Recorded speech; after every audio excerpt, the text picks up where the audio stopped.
Bem-vindos todos a mais uma live do Projeto Ciranda. Para quem ainda não me conhece, eu sou Maria Marques, uma das fundadoras e colaboradoras do Projeto Ciranda. E já faz algum tempinho que a gente não faz uma live. E então, boa noite para quem está no Brasil, boa tarde para quem está no Canadá, ou onde quer que você esteja no mundo.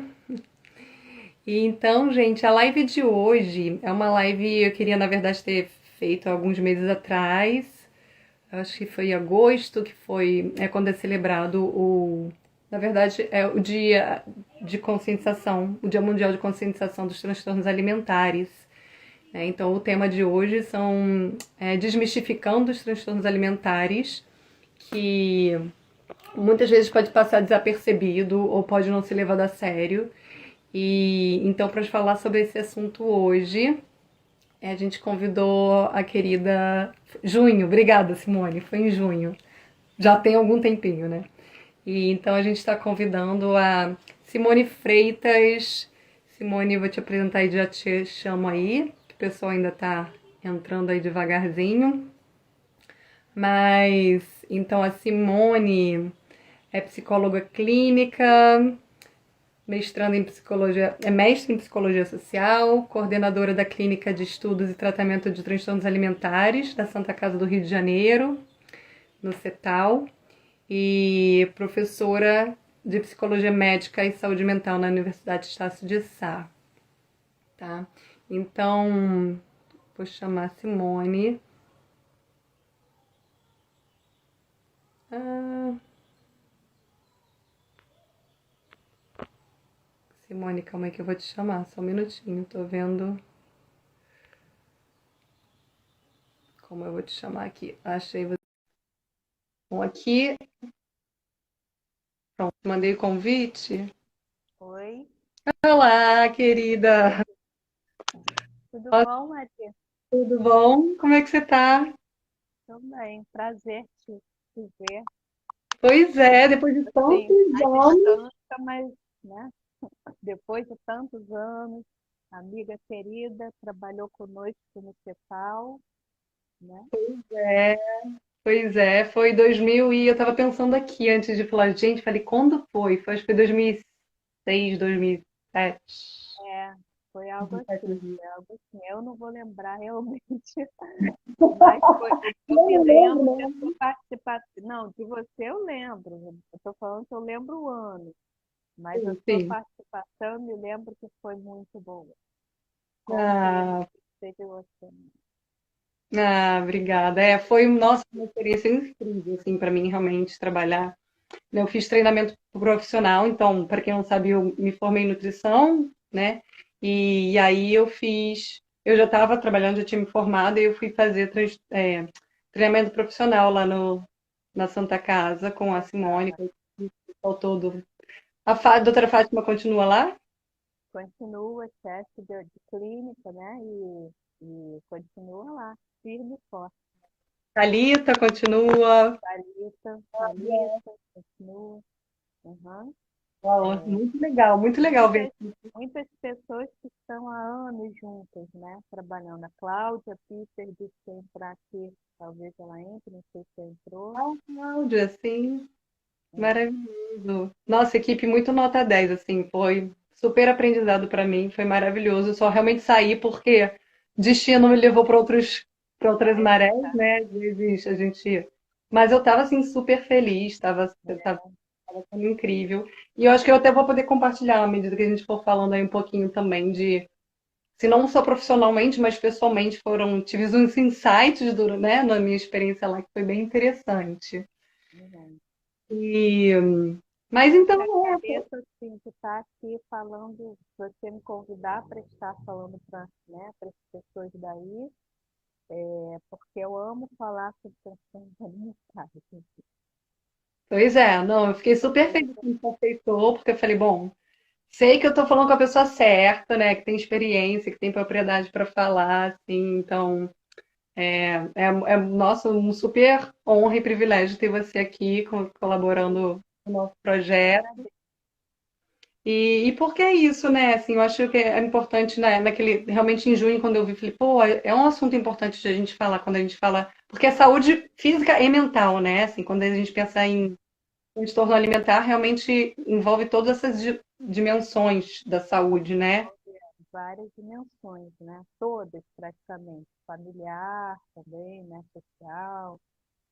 Aí foi dia 2 de junho, dia de conscientização de alerta aos transtornos alimentares, e foram feitos realmente movimentos ao redor do mundo pelos grupos que trabalham com transtornos alimentares, né? Nós até fizemos uma roda de conversa com pacientes e com pais de pacientes, online, né?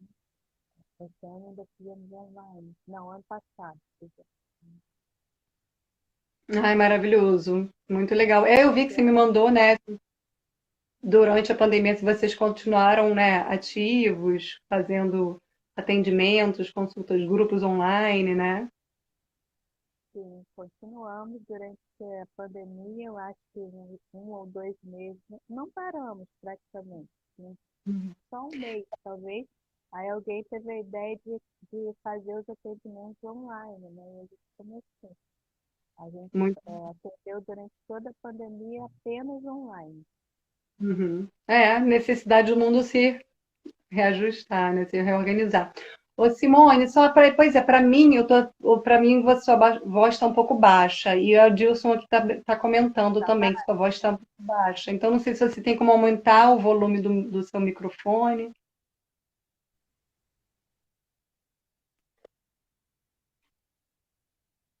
Mas a taxa estava baixa, estava baixa. Agora melhorou?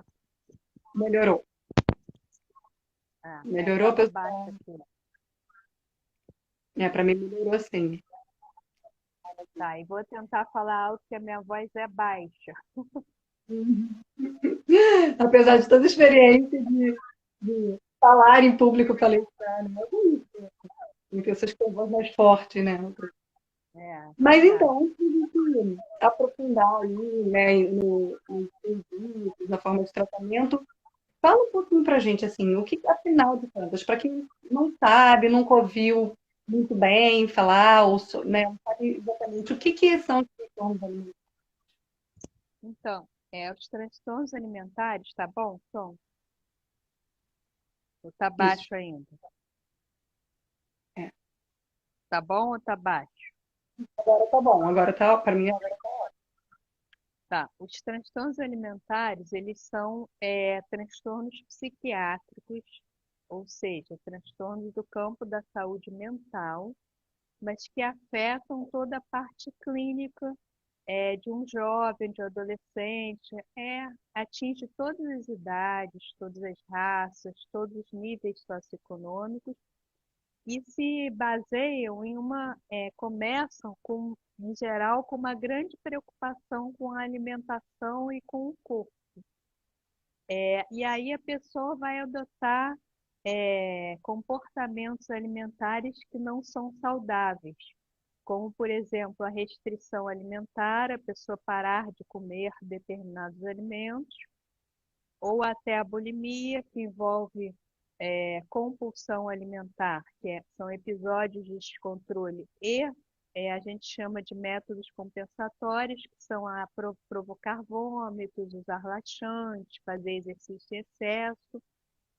A compulsão alimentar, que também é o mais falado, né, dentre todos esses, em que a pessoa tem os episódios de descontrole alimentar, às vezes várias vezes ao dia, e e além vai engordando até atingir a obesidade grau 3, né? E agora se fala muito também do transtorno alimentar é, restritivo evitativo, né? Que é aquelas crianças, às vezes, que desde cedo restringem muito a alimentação e não conseguem comer os alimentos, né? Variar a alimentação, e isso já tem um tratamento dentro do campo de transtornos alimentares, tá?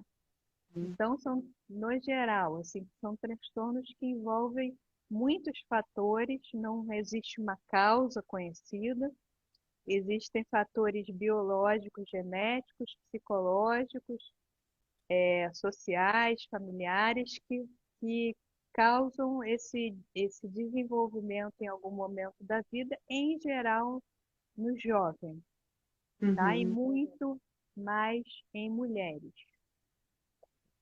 tá. Aí você falou, né? Porque assim, essa questão da preocupação com o corpo, né? Uma preocupação excessiva com o corpo, essa preocupação excessiva com a alimentação, uma restrição, né? E em alguns casos seguido dessa compulsão. E aí eu fico pensando assim, né? Como a gente identificar isso numa sociedade que valoriza tanto a estética, né? Valoriza tanto um corpo muitas vezes inatingível, né? Que não é realista de se manter e que alimenta tanto essas modas, os modismos, né? Eu, como nutricionista, assim, não tenho mais paciência com tanta coisa que sai, de que, agora, né, tem sempre um alimento que é o salvador da vez, e tem o vilão da vez, tem os Sim, extremos é sempre. verdade. Aí, então, assim, a gente vive nessa sociedade, uma cultura que valoriza tudo isso. Né? Eu fico pensando como a gente conseguir identificar que esses comportamentos, ou, enfim, essa relação com a comida, ou com o seu próprio corpo, quando que isso começa a ser patológico, né? Maria, isso é a parte mais difícil realmente, porque a gente vive numa sociedade que valoriza a magreza, né? Então, é muito fácil quando a gente vê um caso de anorexia que a pessoa está muito abaixo do peso, aí é fácil identificar, né? Porque a pessoa emagreceu rapidamente 10 quilos, né? E a jovem em geral, ou o jovem, que também ocorre em meninos, fica esquálido, fica com ossos aparecendo, aí é fácil, né? Em geral, é mais fácil. Agora, Uhum. quando a pessoa tem bulimia nervosa, por exemplo, a gente pega casos na Santa Casa com mais de 20 anos de doença, né? Porque nunca nenhum médico, ninguém da família sabe, porque a pessoa vomita escondido, a pessoa usa laxante escondido. Nas academias de ginástica, também difícil identificar, porque hoje as pessoas fazem muito exercício. Então, às vezes, tem pessoas que ficam mais de 2 horas na academia, não é incomum isso. E às vezes são pessoas que têm transtornos alimentares já, né? Então, assim, a gente tem que prestar muita atenção quando a pessoa começa só a falar disso. Ela só fala de corpo, ela só fala de alimentação, ela já fez todas as dietas possíveis e imaginárias, ou ela começa até a engordar por uma compulsão e ela diz e ela vai a vários nutricionistas que não fazem o diagnóstico de compulsão e ela vive fazendo dieta, engorda, dieta, engorda, dieta, engorda. É, cer- cerca de 30% das pessoas obesas que procuram tratamento para emagrecer têm um quadro de compulsão alimentar. Então, são coisas sutis, mas que uma pessoa que é mais fácil para a gente que tem experiência em transtorno alimentar identificar os sinais. Mas, por exemplo, a jovem que depois de comer vai ao banheiro toda vez, é um sinal, né, que ela pode estar vomitando em geral no banheiro. É a jovem que quer sempre fazer exercício, que fala só em dieta, que pergunta se ela emagreceu, que se preocupa em excesso com o corpo, mais do que as outras meninas, fica perguntando para todo mundo, fica seguindo Instagram de pessoas de dieta, dos Insta Fitness, né? Ou aquelas pessoas que vivem para isso, né? Tem muitos estudos, inclusive pesquisas sobre isso já, sobre a relação de transtornos alimentares com as mídias sociais, né? Com essa influência que era antes das revistas, agora é dos Instagrams, dessas pessoas musas dos Instagrams. Uhum. Então, enfim, é prestar atenção a esses sinais. Uhum. Porque. Mas, Uhum. fala. Não, que eu falo aqui, e ao mesmo tempo, né? Que é a cultura comenta essa questão das dietas, das pílulas milagrosas, né, esse foco em plantas fitness e tudo, também incentiva o consumo excessivo de alimento, né? De, Sim, de comprar sempre, né, de alimentos acessíveis e de grandes pacotes, de grandes quantidades, de rodízios, e de tudo. Então, a gente vive mesmo, né, nessa, é, nessa dualidade, esses extremos, né? Então, realmente muito delicado conseguir perceber, né, quando isso é. é um transtorno. E aí, só para até aproveitando pra ilustrar, né, está falando e compartilhando aí com o pessoal da minha experiência pessoal. Então, né, eu falei que eu trabalhei no canal em 2006, 2007, já depois que eu me formei no comunicacionista, mas na minha adolescência eu tive transtornos alimentares, né? Quando eu tinha mais ou menos meus 14 para 15 anos, eu comecei a entrar no processo de anorexia, depois que meu pai faleceu, mais ou menos um ano depois. Eu sempre fui relativamente magra, nunca tive nenhum problema e tal, mas eu sempre dançava e tal, fazia dança. E aí, não sei, foi nesse meio tempo aí que, né, eu comecei, fui fazer uma viagem, fui 2 meses nos Estados Unidos, aí voltei mais gordinha. Um inverno super rigoroso lá. E aí, foi quando eu comecei essa coisa de emagrecer, comecei a fazer dieta super restritiva. E aí, você falando das mídias sociais, eu fiquei lembrando disso, né? Porque naquela época eu era enlouquecida da boa forma, assinava da boa A boa forma, é a antiga boa forma, a revista, né? forma, aquelas receitas, aquelas dietas todas loucas da USP, não sei o que, o jornal fazia, assim, todos. E eu falei, gente, realmente imagina hoje em dia como isso é muito mais acessível do que era naquela época, né? Para mim, eu já me sentia bombardeada, eu já consumia, né, essa mídia de uma forma enlouquecida. Hoje é muito perigoso, né? Hoje é em um clique, né? A pessoa já vai, ela vive naquele mundo do Instagram, né? Às vezes, muitas vezes, horas e horas do seu dia, né? Então, E aí eu entrei no quadro de anorexia e alguns, sei lá, mais ou menos 6 meses, um ano nisso, eu me emagreci horrores, né? Tive amenorreia, todas aquelas coisas, né? Enfim, mas assim, o interessante é que, embora, assim, minha família é uma família formada, minha mãe, estava tudo ali, mas eu não sei, eu não acho que ela tenha de fato identificado que eu estava comendo. E ela, claro, que identificou que eu estava muito magra, que eu estava comendo pouco, e aí tanto é que ela ficou em cima para eu voltar a comer. E aí eu fui da anorexia para compulsão alimentar desenvolvida em mim. E nossa, aí, exatamente, a bulimia foi uma coisa que eu super oculta, né, que deve ter durado dos meus 15 anos, 2018, né, assim, ninguém sabia, de repente, um ou dois amigos meus, né, talvez viam alguns comportamentos compulsivos, mas assim, essa parte da purgação ninguém sabia, né? É uma coisa que você ninguém. pode continuar sem ninguém ver, né? Mas tinha essa coisa que, assim, a minha vida era em torno disso. Eu passava o dia inteiro pensando em comida, era aquele, né, sofrimento, prazer, sofrimento, prazer. E o interessante que eu ia falar, né, é que realmente aí eu comecei a fazer nutrição, saí, né, nutrição, tal, a, aí comecei a fazer terapia por outros motivos. E aí foi melhorando, assim, né, a frequência, tal, os comportamentos purgativos de compulsão foram melhorando. Mas, de fato, eu fui, de fato, entender que eu tive transtorno alimentar quando eu comecei a trabalhar com vocês, né? Nossa, Lá no escritório que eu comecei, né, a aprender realmente, eu falei, gente, de fato era. Porque, assim, eu achava, uma progressãozinha aqui, outra ali, sabe? Tipo, então, assim, como é importante realmente que, né, e ter esse cuidado e porque, por mais que às vezes a gente tenha informação, por mais que a gente, às vezes a gente não consegue identificar se de fato é um transtorno, né? E algo que é, você.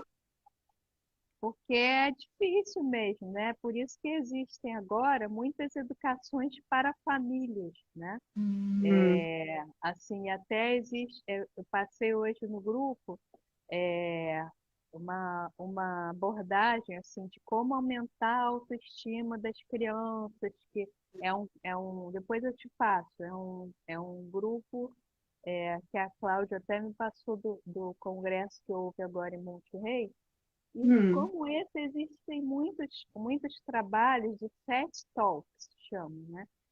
De como evitar conversas sobre corpo com as crianças, de como as escolas trabalharem isso, dos comentários que são feitos sobre o corpo, assim, trabalhos preventivos também, né? quero Nesse muito sentido. fazer isso.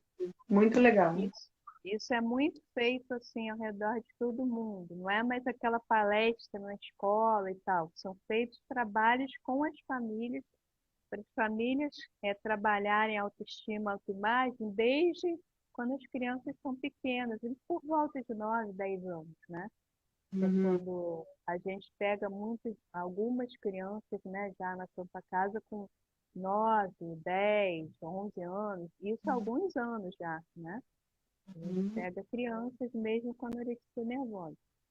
Então, a uhum, sua história assim, é muito comum. Assim, a pessoa que tem anorexia, ela faz, a gente chama crossover para bulimia, né? Porque ela tem anorexia, aí em algum momento ela fica melhor e ela tem uma compulsão, porque ela passou por um período grande de restrição, né?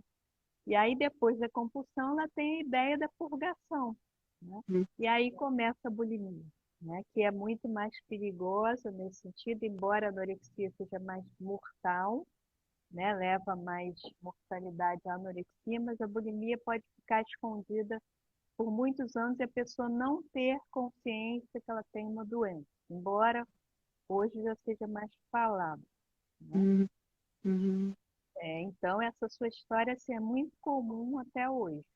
uhum. É. E é E muito difícil mesmo da família reconhecer, muito difícil. uhum, é. Só comentando aqui rapidinho que eu vi a Jussara, que bonitinho, que saudade, falando que É, saudade de tá. vocês. Ai, que massa, gente, que reencontro depois de Meu décadas. amigo Adilson também está assistindo, falou que isso é real, que ele, né, ele, na A hora importância de divulgar, de falar sobre, né? É, não tem jeito, a gente precisa trazer esses assuntos, né? E muito importante que você falou, né? A importância de a gente já começar da prevenção, já ter esse olhar na idade mais cedo, né? bem E mais cedo. justamente, assim, a minha filha está com 9 anos agora. E isso, com 18 anos, assim, em alguns momentos ela me contou, ai, mas você me acha gorda? Minha filha, então por que você está tirando isso? Porque, assim, alguém te falou alguma coisa, por que você está com essa preocupação, né? Assim, como que você se sente? Mas é complicado, porque já começa, né? E até onde exatamente essas. É, e tem essa coisa, né? A questão da gente se preocupar das crianças terem saudável, né? Mas até que ponto a gente também. É, eu tenho muito preocupação, até por eu estar passando por isso, né? De que não se torne uma coisa, um controle, uma coisa. Que a relação com a comida não se torne uma tensão, né? Para que isso. Então, assim, ó, gente, educar sobre, ó, isso é bom, vamos maneirar e tal, mas também não dá para restringir demais, né, a partir de uma certa idade. Então, É não difícil. sei se tem uma dica, assim, né, para os pais de crianças pequenas, de uma forma prática, como que a gente pode. Eu vou te dar uma dica, mas antes eu vou te dar um dado estatístico, de uma associação americana, que 81% das crianças de 10 anos têm medo de ficarem gordas. Uau. Depois eu vou te passar o link, né? Tem vários dados interessantes. Uhum, Então, a sua filha, como tantas outras, chegando a, né, 9, 10 anos, tem medo de ficarem gordas. É uma dica. É assim, claro que você já deve saber, se evitar de ficar falando de corpo, mesmo que seja de outras pessoas, né? uhum, Tal pessoa engordou, tal pessoa emagreceu, essa amiga tá gordinha. E se ela falar, assim, puxar uma qualidade dessa amiga, puxar um outro valor dessa amiga que não seja o corpo, né? É, falar falar com a sua família, assim, para exaltar outros valores, né? Quando estiverem com ela e tal. Não falarem também, falar, instruir a família, né? Também para não falar sobre aparência, muito sobre corpo, porque é nessa idade que as coisas começam a surgir, né? Quanto à alimentação, você é nutricionista, né? Mas tem uma coisa que a gente vê muito no adulto, que adultos que têm transtornos alimentares, muitas vezes foram proibidos de comer determinados alimentos ou muitas vezes foram restritos de determinados alimentos. Então, agora, por exemplo, crianças com doces, né? Agora é uma polêmica, crianças de Uhum. açúcar, né? Então, como se o açúcar fosse um inimigo, né? A gente tem que tirar esses mitos, assim, a gente tem que tentar equilibrar, claro que não é, né? Tudo tem que ser equilibrado, mas não retirar nada, assim, isso daqui é proibido de se comer, né?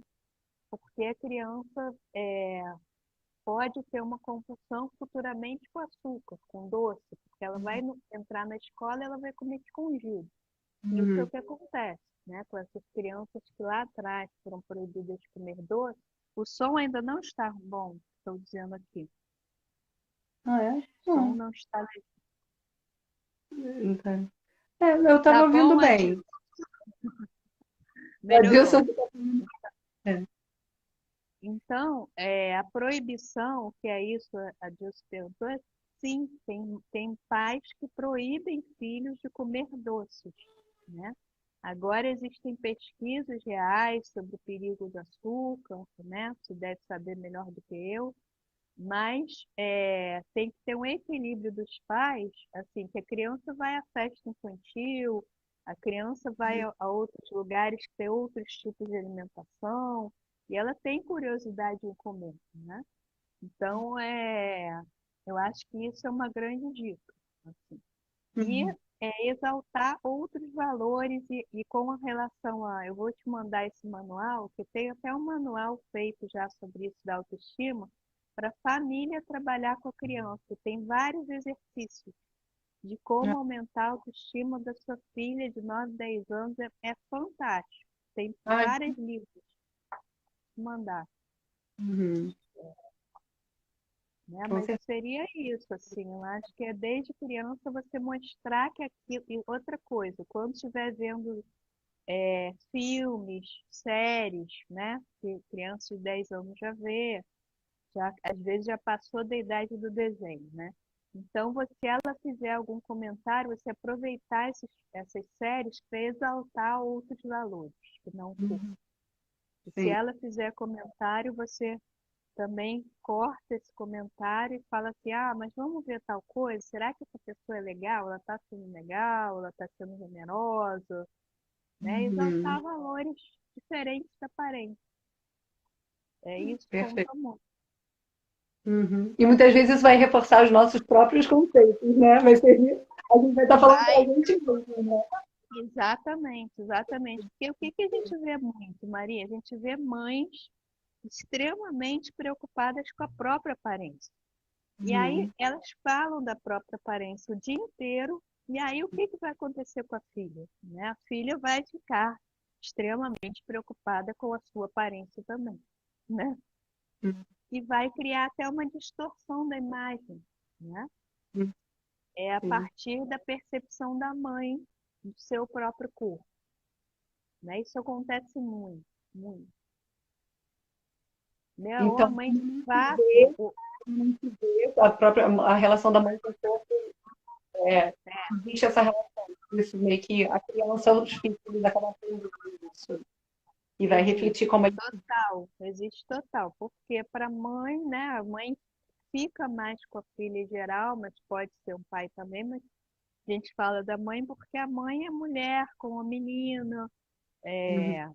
sim, mas ela influencia assim. Se a mãe também é um pouco acima do peso, ela vai dizer, ah, eu tô gorda, ah, eu tenho que emagrecer o dia inteiro. E a filha vai estar ouvindo isso, né? E o que que ela vai absorver? Eu também tenho que emagrecer, né? Uhum. Mesmo Sim. sem ter problema de peso.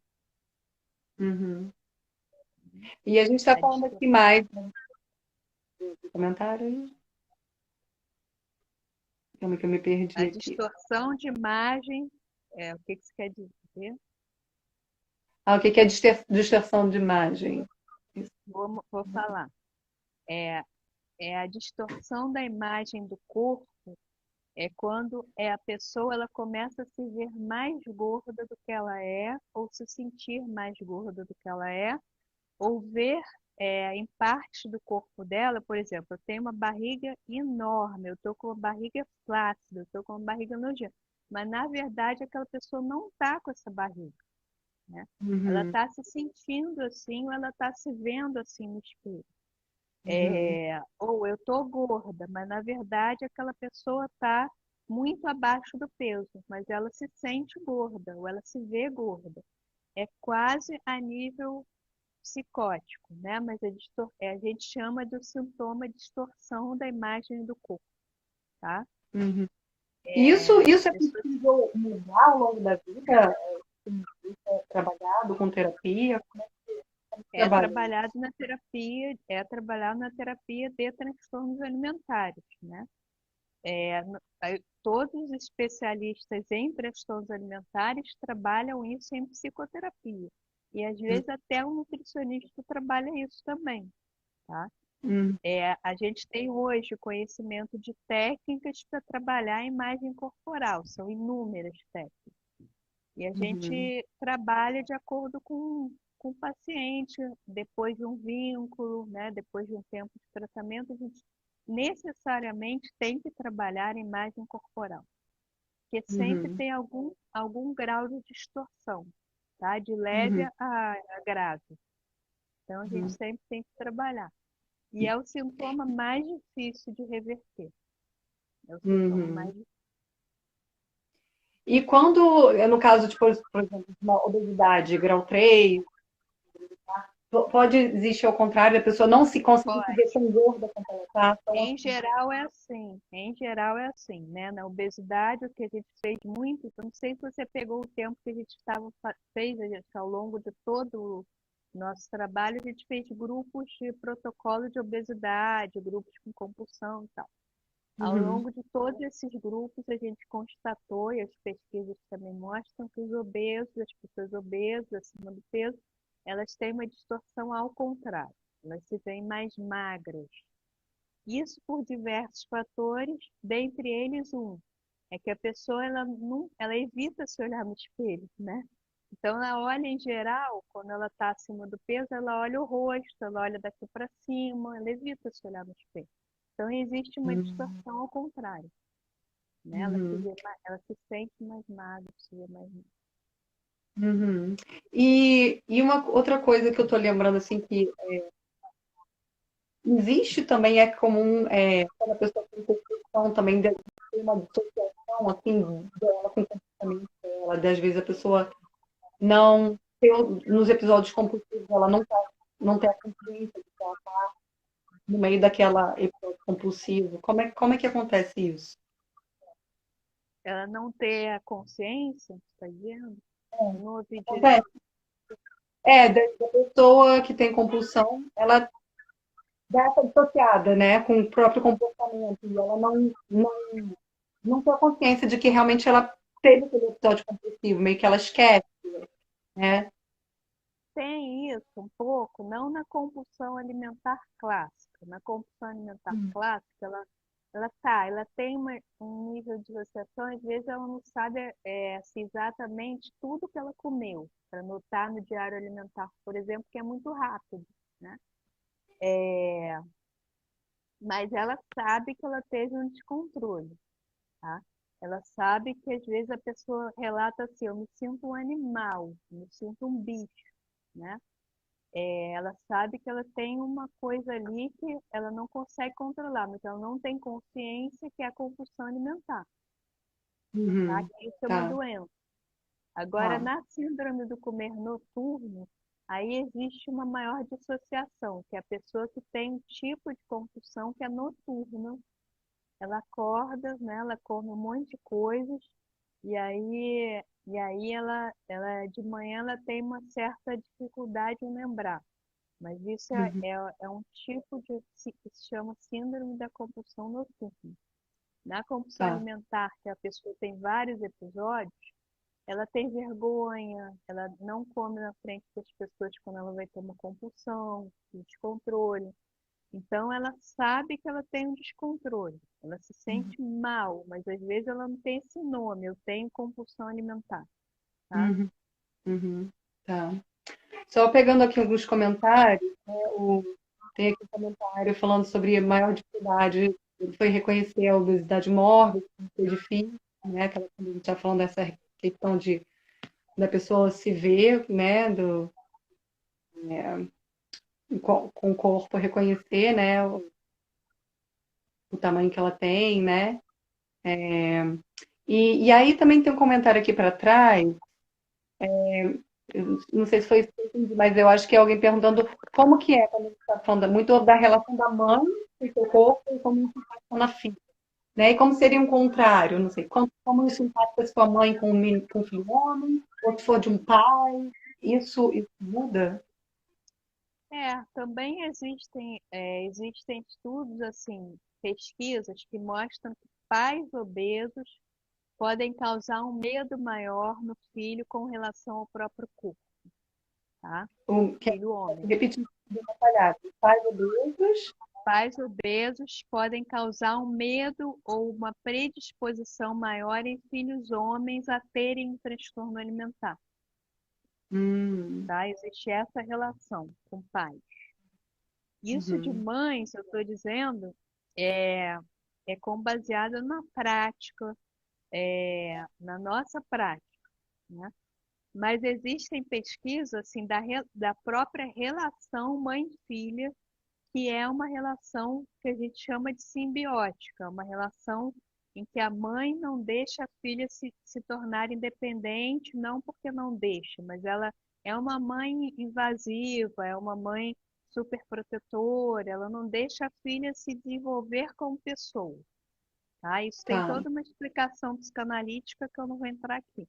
Mas isso existem uhum, estudos. Essa relação mãe-filha é complicada, não só do ponto de vista da aparência, tá? tá, E com os homens é isso, assim. É o fi, a mãe pode influenciar no filho, sim, né? Sim, porque a mãe vai estar falando o tempo inteiro disso, né? Eu vou dar um exemplo do meu filho. Meu filho, quando tinha uns 6 anos, eu não falava o tempo inteiro disso, mas os amigos dele, isso já tem muito tempo, né? Meu filho está com 24 já. Meu filho, quando uau, tinha 6 anos, os amigos começaram a chamar ele de gordinho. Por quê? Porque, porque os outros eram muito magros e ele era mais aquele tipo fortinho, né? Aquele tipo fortinho. E aí eu tive que levar ele na Fábia, né, que é a nutricionista que trabalha há muitos anos com a gente. E ela falou assim, ele não tem nada, ele está saudável. Ela teve que mostrar, fazer um trabalho com ele, com personagens, para mostrar que ele não estava, e até ele aceitar, porque ele ficou complexado, se pesava na balança do clube, imagina, 6 anos. uhum. E Nossa, aí enfim, olha como é, né? Isso já há muitos anos atrás, mas olha como é a influência dos amigos também, né? o meio que você Muito vive, né? uhum, do meio que você vive, exatamente, todo mundo, né? E tem uma pergunta aqui também, Simone, sobre diabulimia. Sobre isso? Então, a diabulimia é quando existe a combinação entre a diabetes e a bulimia nervosa, né? O que que é isso? O termo diabulimia foi criado, né? É uma doença que, em que quando a criança ou adolescente diabético ele tem diabetes tipo 1, ele começa a usar insulina, ele tem um ganho de peso, né? Uma diferença metabólica aí.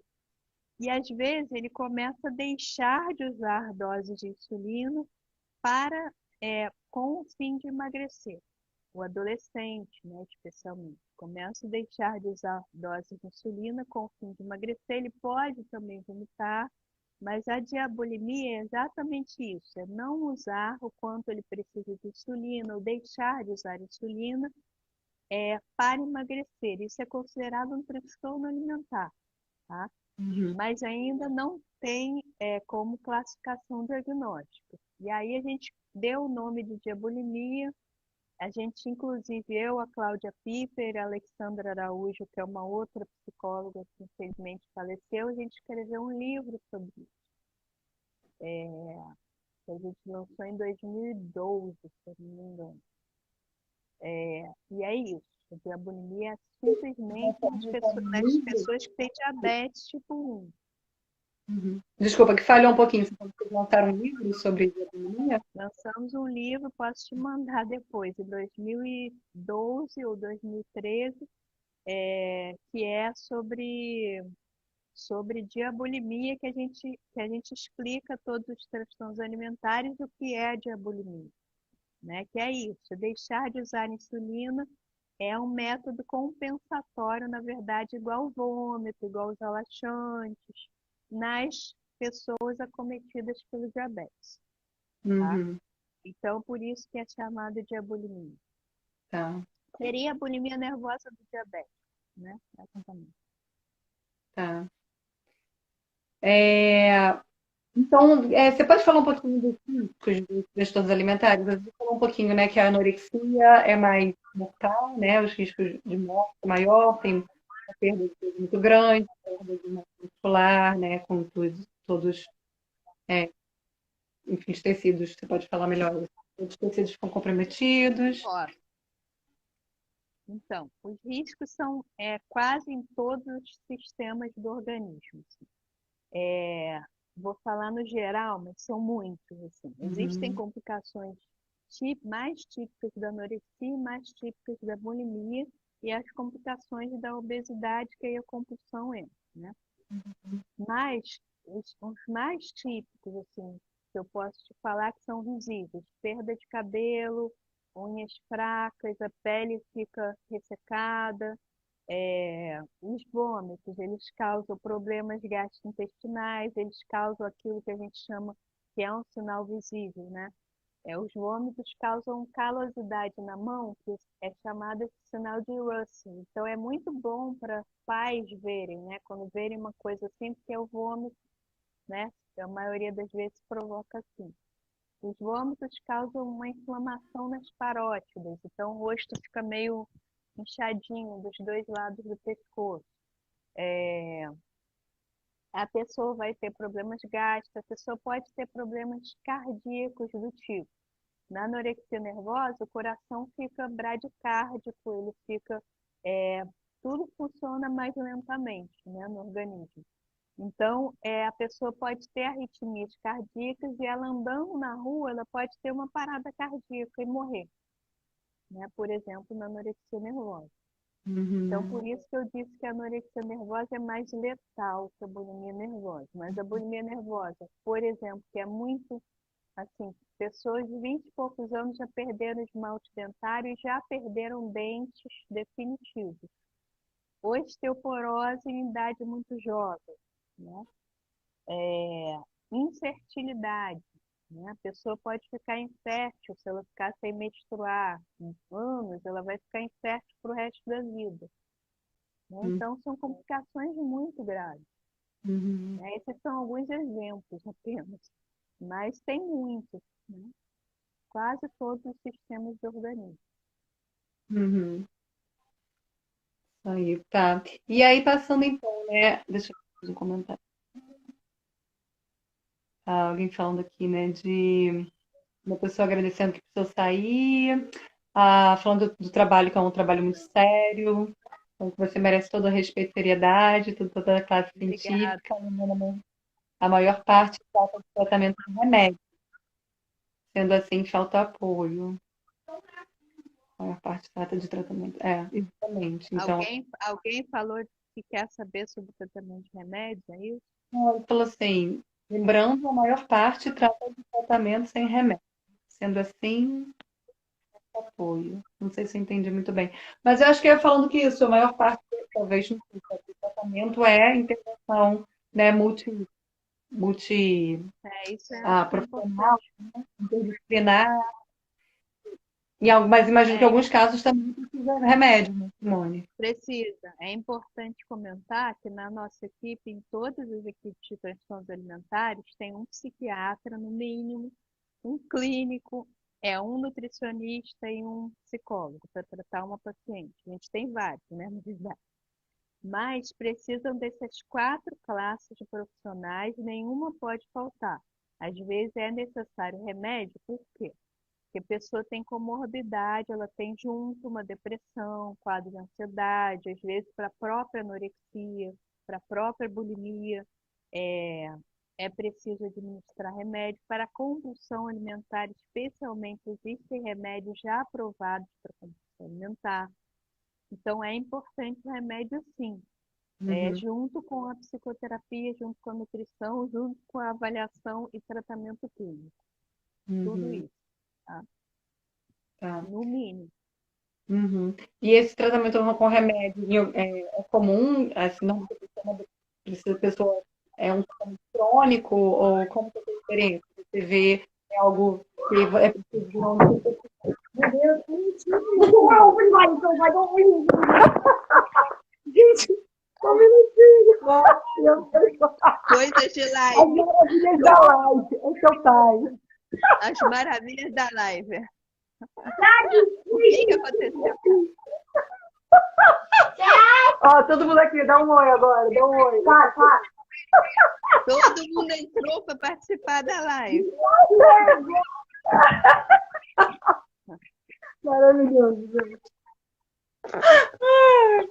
Ai, tão muito engraçado. Eu recomendei para Rafael, pelo amor de Deus, você não entra. Eu vou sair, mas o meu já sai, né? O seu ainda não sai. Não, Ai, ai. eu tô muito triste, porque até hoje isso ainda não tinha acontecido. Depois de algumas lives, é a primeira vez que aconteceu. Enfim, tá tudo bem. Estamos todos Mas vivos. faz parte, porque criança pode tudo, né? Criança, o caso tudo. Exatamente. Criança com desculpa. A gente desculpa. Deixa terminando tudo. Ai, meu Deus. Então a Você gente tá perdeu vendo a um tratamento. concentração. Então, A gente está falando de tratamento, um né? tratamento, né? Depois de medicamento, né? Quando se é possível tratamento crônico com medicamento de uma forma geral, ou é possível depois de alguns meses ou um ano, enfim. Não, o tratamento medicamentoso, em geral, ele dura no mínimo 2 anos. Não tem Uhum, como durar menos. E aí depois, conforme for, vai retirando. Mas o tratamento de transtornos alimentares, ele, em geral, dura muitos anos, se a coisa for grave, né? Se não estiver começando. E, em geral, chega grave, né? Infelizmente. uhum, Então, o tratamento são anos, às vezes anos, não tem como prever quanto tempo. Depois, quando a pessoa vai melhorando, aí vai retirando a medicação gradualmente, mas não pode retirar abruptamente. O que que as pessoas têm mania? Elas melhoraram, aí elas retiram o remédio, né? Porque tem medo de alguma coisa, tem medo de ficar viciado, etc. Não, tem que continuar tomando remédio, que é uma questão neuroquímica cerebral, né? uhum, Então, são neurotransmissores que estão desregulados. Então, você tem que continuar tomando e tem que seguir exatamente o que o médico prescreveu, o médico está te acompanhando e ele vai retirar o seu remédio, né? uhum. Então, é um tratamento a longo prazo, nunca é um tratamento curto, tá? Tá, tá, ótimo. E assim, tem mais perguntas. E tem uma pergunta aqui. E se um paciente que fala sobre uma voz e diz para ela, para não comer, que ouve uma voz. Ótima pergunta, ótima pergunta.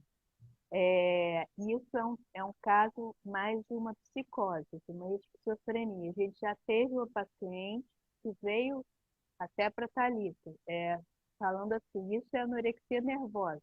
Aí a gente fez a avaliação, na verdade ela ouvia uma voz dizendo para ela não comer. Isso é um caso de uma alucinação auditiva, tá? É uma esquizofrenia, na verdade, que a menina tinha, não era uma anorexia nervosa. Tá? Uhum. Então, Uhum. esse caso que perguntou aí é o caso de uma psicose, é outra coisa, talvez uma esquizofrenia, um episódio psicótico, que tem que ser tratado sem dúvida com remédio, tá? Uhum. Primeiro passo é procurar um psiquiatra, não tem como ser outro tipo de tratamento. Isso é Uhum. a diferença, né? O transtorno alimentar, ele não é uma psicose, ele é diferente. A esquizofrenia é outra doença mental, Uhum. que inclui a alucinação auditiva, ouvir voz. Tá. É anorexia. Essa é anorexia. Não sei, me explica um pouquinho, não entendi isso. Falou que Ano... essa é a anorexia, 27 anos, uma equipe de sinais como a paz, é disso. Uhum. Ela pode ser sido diagnosticada como anorexia, mas eu acho difícil. Uhum. Sim, É, ela porque pode talvez isso, ter tem uma ficado. anorexia como um sintoma de uma outra patologia, na verdade, né? Não Pode é. ser. Mas em geral, por exemplo, essa pessoa que chegou lá na Santa Casa, ela estava muito magra, parecia ser uma anorexia porque ela se negava a comer, mas era esquizofrenia. Uhum. Às vezes a Uhum. pessoa pode ter confundido, é uma anorexia, mas É. não ser, anorexia nervosa. Uhum. Anorexia Sim. É nervosa é porque caracterizada pela a preocupação com o corpo, ela quer emagrecer, tá? Não, ela não ouve voz na anorexia nervosa, ela quer emagrecer. Tem uma Uhum. obsessão, aquele pensamento, tem que emagrecer para ser mais feliz, tem que emagrecer para as pessoas gostarem de mim, tem que emagrecer para me sentir bem. Ela Tá. tem esse É, isso pensamento. foi, acho que foi ótima informação, né? Que é exatamente isso, porque assim, existem vários tipos de anorexia. Muitas doenças levam à anorexia, a falta de fome por alguma, né, alguma outra Exatamente. patologia. Então, isso pode acontecer, né, fome. Às vezes algum tratamento, né, a paciente está fazendo tratamento de câncer oncológico, é normal, Exatamente. mas a Exatamente. anorexia não é fome, né, como você está falando. A anorexia nervosa, justamente, é quando tem esse componente da imagem corporal, né? Exato. É quando tem a preocupação com o corpo. Uhum, Anorexia é um termo que tem várias doenças, mas a anorexia nervosa não. uhum, é. E então perguntando aqui também, né, um comentário da importância da equipe disciplinar, como conciliar tudo, quem identificar, ou quem É, identifica, não sei. como conciliar tudo com relação à equipe, a gente, por exemplo, lá na Santa Casa, a gente tem uma equipe que a gente faz reuniões de equipe uma vez por semana. A gente tem um grupo de WhatsApp que a gente se fala muito. A gente tem grupo de triagem, mas a reunião semanal é fundamental. Hoje a gente faz online, mas aí tem eu que sou coordenadora, tem as supervisoras e coordenadoras de família, supervisoras, e a gente tem essa reunião semanal que fala dos casos. Isso é fundamental, senão não tem como conciliar tudo, né? É importante os profissionais falarem. Perfeito. E assim, como você fala, estão até puxando essa história do diagnóstico, da pergunta que eu início em relação à psicose, não é? É, vocês, para fechar um diagnóstico também, porque pode ser bem delicado, né? Pode ser bem difícil esse diagnóstico. Então, normalmente isso também é feito em equipe, como que é feito isso? Não? Sim, atualmente a gente fecha um diagnóstico com uma triagem, com uma avaliação uma feita por uma psicóloga e uma feita por uma nutricionista. E aí depois passa pelo psiquiatra. E aí a gente fecha um diagnóstico, tá? Uhum, Então é um diagnóstico feito em equipe também, tá? uhum, É, e é um diagnóstico baseado em critérios que a gente tem assim, tem sintomas lá na classificação de doenças mentais que dizem respeito à anorexia nervosa, que dizem respeito à bulimia nervosa, que dizem respeito ao transtorno da compulsão alimentar. E aí a gente vai ver se a pessoa se encaixa nesses critérios para fazer o diagnóstico. Uhum, uhum. Perfeito.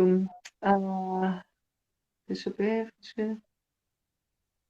Mas quando se tem certeza, né? Quando A se de... tem certeza, Adilson, é isso. Adilson é meu amigo que está aí. Quando se tem certeza, é quando a gente tem profissionais que são experientes na área, que tem toda uma história do que é anorexia, bulimia, tem prática nisso, e além disso, a gente se baseia nos critérios ou da Organização Mundial de Saúde ou no manual da Associação Americana, que é o DSM-5. E a gente tem critérios que dizem o que é anorexia nervosa, o que é bulimia nervosa e o que é transtorno da compulsão alimentar. E aí a Uhum, gente vai fazer o diagnóstico baseado nesses critérios e na nossa experiência, claro, né? E aí vai contar a experiência da psicóloga, do nutricionista e do psiquiatra. Chances de estar errado sempre nós temos. A gente costuma dizer assim, entre o transtorno alimentar, por exemplo, a gente pode falar que a pessoa tem uma bulimia, mas na verdade, às vezes a linha é tênue para anorexia que ainda não emagreceu muito. E aí a gente vai tratar da mesma forma, e ao longo do tratamento a gente vai fechar melhor o diagnóstico. No início, a gente tem uma hipótese de diagnóstico, né? Mas é, isso, por exemplo, que a pessoa falou, ela foi diagnosticada com anorexia? Pode ser. Eu estou dizendo é que eu nunca vi uma anorexia ter alucinação auditiva, que é a pessoa ouvir vozes, mas tudo pode acontecer dentro do campo da psiquiatria, tá? Então, nada uhum, é tão fechadinho, é muito subjetivo, né, Maria? Muito subjetivo.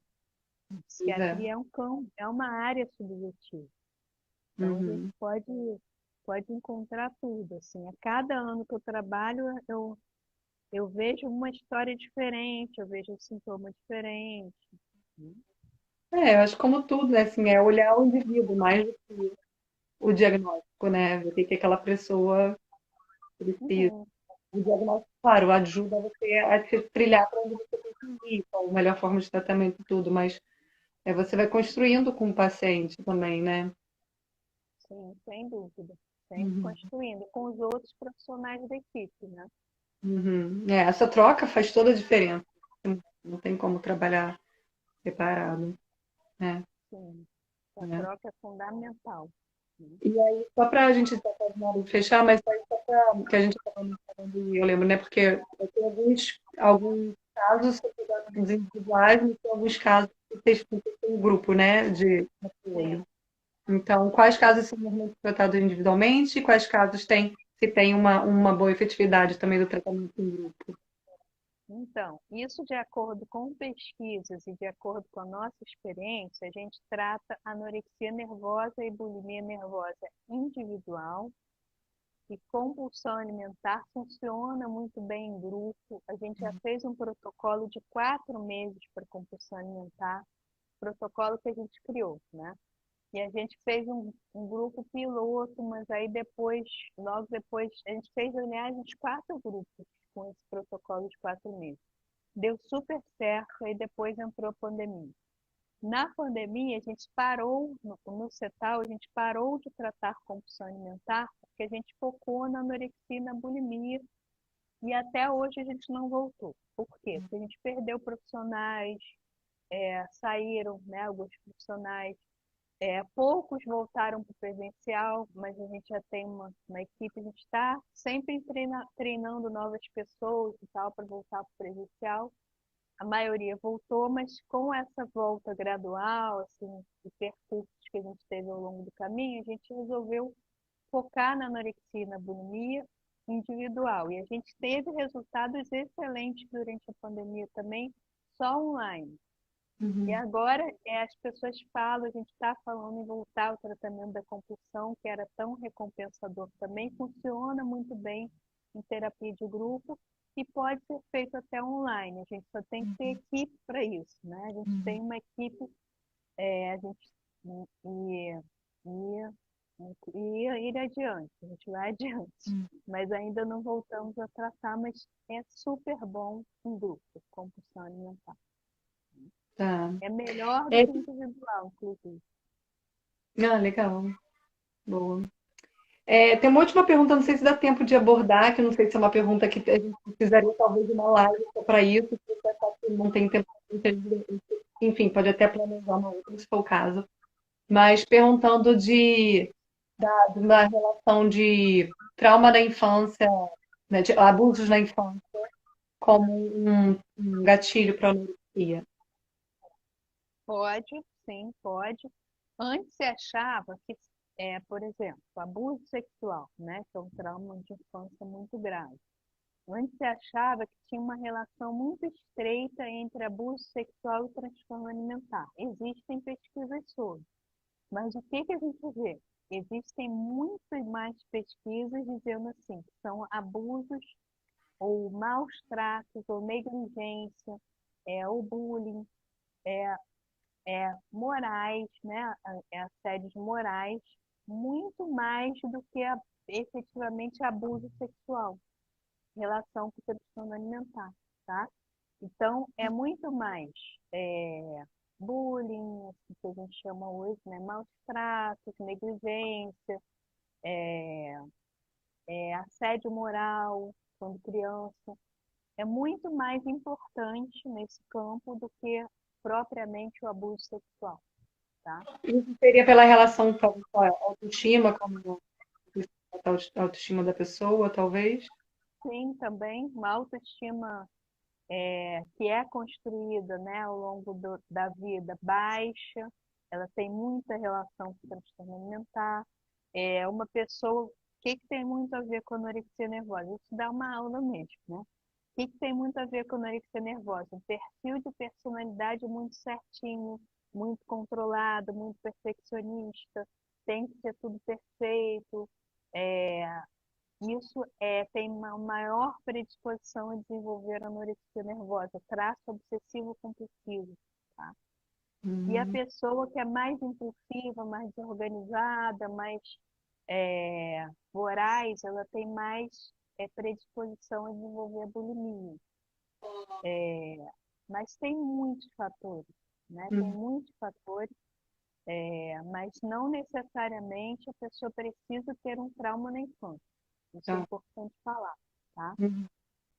Não é uma regra, né? Às vezes, né, pessoas que foram, não tiveram um trauma grande na infância, desencadeiam um transtorno alimentar, Por conta desses todos os outros fatores. por conta de todos os outros fatores, exatamente. Que não falta fator, né? Não falta Exatamente. fator. Maravilhoso, Simone. Já deu uma Obrigada hora, por me estar. Eu também perdi. gostei muito de estar aqui com você. Nossa, um prazer gigantesco. Obrigada por compartilhar aí todo o seu conhecimento. Espero que tenha sido esclarecedor aí para muita gente, né? Como abrir os olhos, né? E lembrar que, como você falou, apesar de ser mais comum nos adolescentes, nos jovens, mas isso pode acontecer em qualquer idade, qualquer sexo, né? Sim, Qualquer faixa social, qualquer então, pessoa, né? Então é sempre válido a gente ter um olharzinho um pouco mais cuidadoso, né? E, enfim. E lembrar que isso, que é um tratamento que é multifatorial, né? Interdisciplinar, e com certeza em cada lugar tem. Aqui em Vitória mesmo, né? Eu lembro que quando a gente fez o post da semana de conscientização dos transtornos alimentares, a gente até compartilhou os links locais que a gente achou de serviço. Então, com certeza, cada um na sua cidade, no lugar que você vai ter, né, algum ambulatório, algum serviço. Ou se não, hoje em dia tem serviço online aí, ó. Você tá é, online, né? só que a gente teve tanta procura, Maria, que a gente não atende mais pessoas de fora do Rio, no CETAL, porque é um Imagina. serviço, né, gratuito, a gente cobra uma taxa simbólica às vezes, enfim. A gente teve muita procura mesmo, então a gente restringiu a pessoas do Rio de Janeiro, né? Sim. Então, assim, às vezes vem alguém de São Paulo querer se tratar, mas aí não dá porque a gente, a gente priorizou, né? Tem que, infelizmente. E seria bom se pudesse atender todo mundo, né? Seria bom, É. mas a gente teve que botar. Mas muito obrigada pelo convite, foi um prazer estar com você também. Obrigada pelos amigos que estavam assistindo. Minha mãe, que está aqui até o Ah, final, assistindo bonitinho. a Sueli. E o Adilson também, que ficou o tempo todo meu querido Muito amigo. E inspirativa, todos os, maravilhoso. e todos os Muito amigos que assistiram, muito obrigada. E aos que obrigada. participaram da live. Beijo muito grande, Simone. A gente se vê em breve. Um Tá, beijo, tá. pessoal, tudo lá, tá? Um beijo Tá pra bom, todo pode mundo. deixar. Beijo, beijo. Beijo. Tchau, tchau.